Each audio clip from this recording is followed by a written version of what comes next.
teny dia ny fisaoran'Andriamanitra nahatratrarantsika ty andro iarahana mankalaza ny valomaso ity. Andro maneran-tany ho an'ny vehivavy androany ka hotahin'Andriamanitra ny itsika vehivavy rehetra. Ny loha-hevitra natolotry ny fireneny Kambana izay iraisan'ny vehivavy rehetra maneran-tany ankalazana nyty valomaso ity dia ny hoe mandinika anaty fitoviana, manorona amin'ny saina matsilo ary mitady zava-baovao ho an'ny fanovana.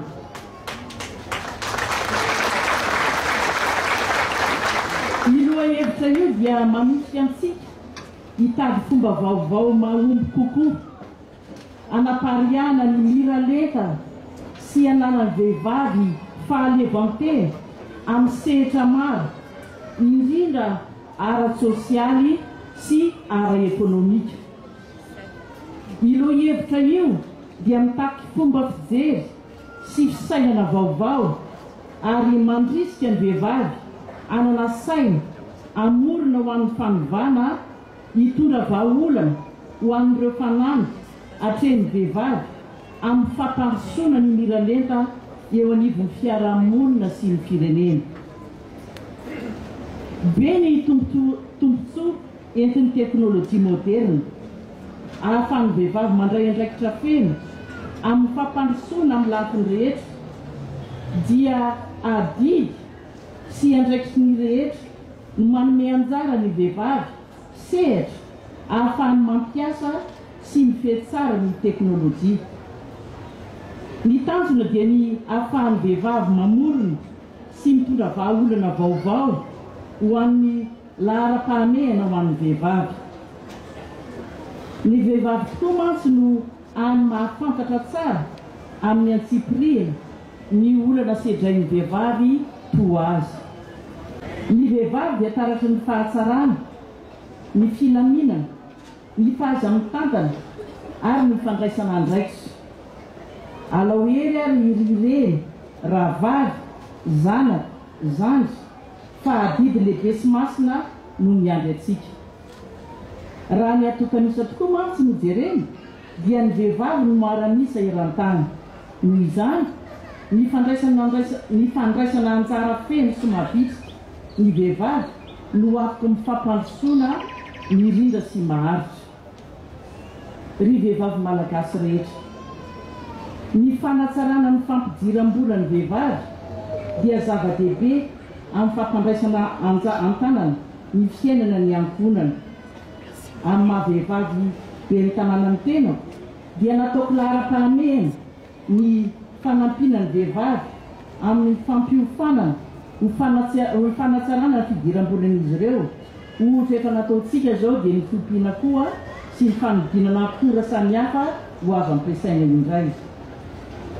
Betsaka ny ezaka efa vita nefa maro koa ny sehatra tsy maintsy mbola ho tanterahana hatrany andrandray ny rehetra araky ny voafaritra ao amin'ny objectif du développement durable izay voizin'ny fireneny Kambana. Koa dia eto ambavaka ary ny ezaka rehetra ataontsika amin'ny famoronana ho amin'ny fampandrosoana ka ho amin'ny vehivavy mpandresy sy eo ahita fahombiazana tokoa ny malagasy ary mba ho vehivavy azo fampidirana rano tokoa tsika ka tsy ilazany amin'ny bidon jaune tsony araka tapaky ny Union européenne teo. Dia mamerina fisaorana an'Andriamanitra ny tenako mahatsiaro indrindra hoe vehivavy ny tena sambatra isika nefa koa misaotra n'ireo mpikarakara nahatonga atsika vory maro be ohatran'izao. Misaotra ihany koa ireo lehilahy nanatrika ary dia misaotra ireo mpanotrona amin'ny apo le mpihirahira teo ary ny farany nefa lehibe indrindra dia misaotra ny fahatongavantsika vehivavy maro be ohatran'izao satria niezaka tokoa tsika ny fanome tanana. Dia omba tsika mandrakariva Andriamanitra.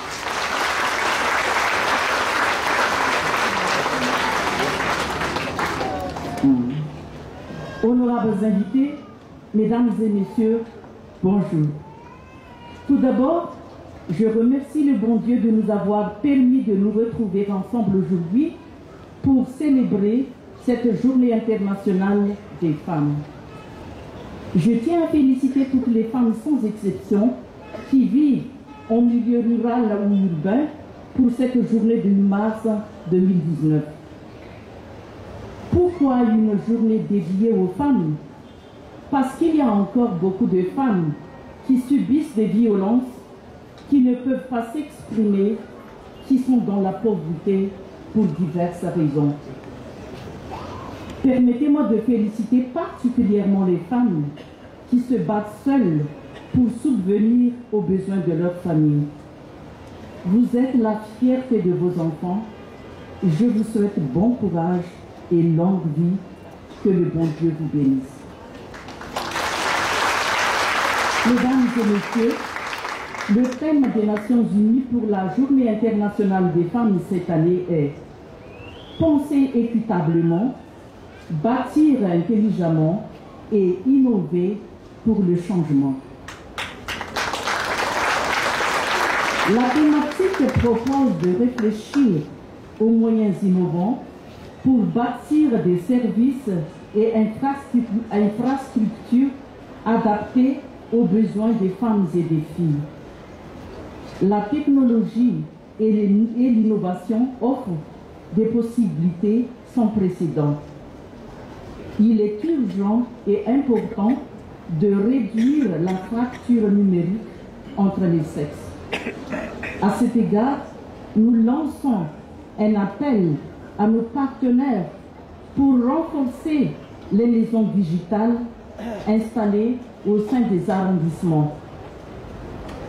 L'objectif est de donner l'opportunité aux femmes innovatrices d'utiliser leur créativité pour intervenir pour la conception et la mise en œuvre des innovations qui répondent mieux aux attentes des femmes et des filles. Beaucoup d'efforts ont été déployés. Cependant, il reste encore beaucoup à faire pour atteindre les objectifs du développement durable et l'égalité des sexes pour l'instauration des planètes 50-50 d'ici 2030. Pour terminer, je réitère mon appel à l'endroit de tous nos partenaires pour qu'ils redoublent d'efforts afin de soutenir les femmes à innover pour le changement. Mesdames et messieurs, je vous remercie.